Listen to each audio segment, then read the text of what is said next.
অনেকদিন আগের কথা। একটি সুন্দর গ্রাম ছিল যার নাম রামপুর। রামপুর গ্রামে একটি গরিব পরিবার ছিল। এই পরিবারের একটু ফুটফুটে মেয়ে যার নাম রিনি। রিনি খুবই গরিব ছিল। সে গরিব দেখে তার কোনো বন্ধুবান্ধব ছিল না। তাকে কেউ খেলতে নিত না। একাই একাই বসে থাকত।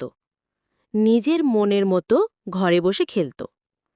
তার মা বাবা সকালে কাজে যেত, আর সে ঘরে বসেই বসে থাকত আর ভাবত, আমার যদি একটা পরী থাকত তাহলে তার সাথে কত মজা করতাম, তার দেশে যেতাম।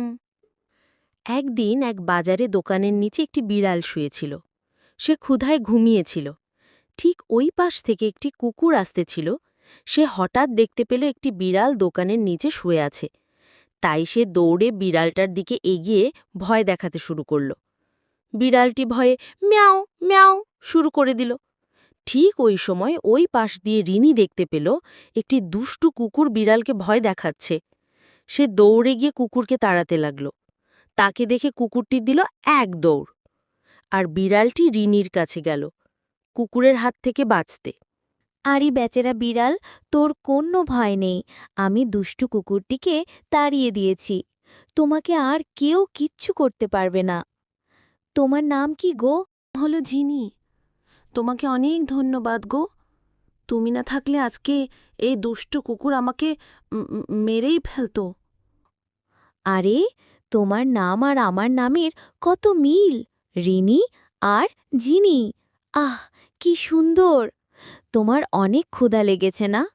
আমার সাথে আমার বাড়িতে চলো, তোমাকে এখন খেতে দিব। এই বলে বিড়ালটিকে তার বাড়িতে নিয়ে গেল। রিনি বুঝতে পেরেছিল বিড়ালটি খুবই ক্ষুধার্ত। তাই সেই বিড়ালটিকে দুধ খেতে দিল, আর বিড়াল আপন মনে সব টুটু দুধ খেতে শুরু করল। এইভাবে তাদের মধ্যে খুব ভালো একটি বন্ধুত্ব সৃষ্টি হল। তারা একসাথে মাঠে খেলতে যায়। রনি যখন গল্পের বই পড়ে তখন বিড়ালটি তার পাশে শুয়ে থাকে।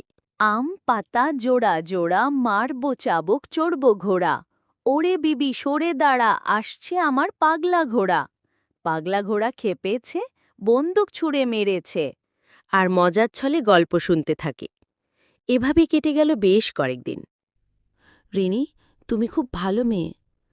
তুমি কি জানো আমি একজন পরী? আমি তোমার সকল ইচ্ছে পূরণ করে দেব।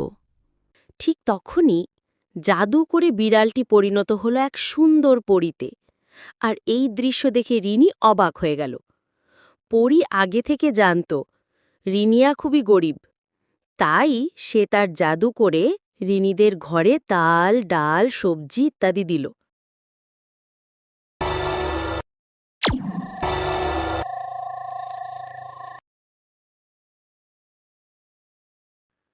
এমনি এই দেখে খুশিতে নাচতে শুরু করে দিল।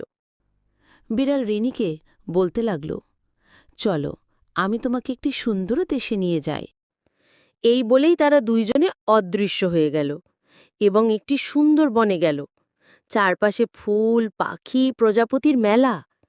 পরী আর রিনি তাদের সাথে খুব খুশিতে খেলতে শুরু করিল। অবশেষে রিনি যেন একজন খুঁজে পেল আসল বন্ধু।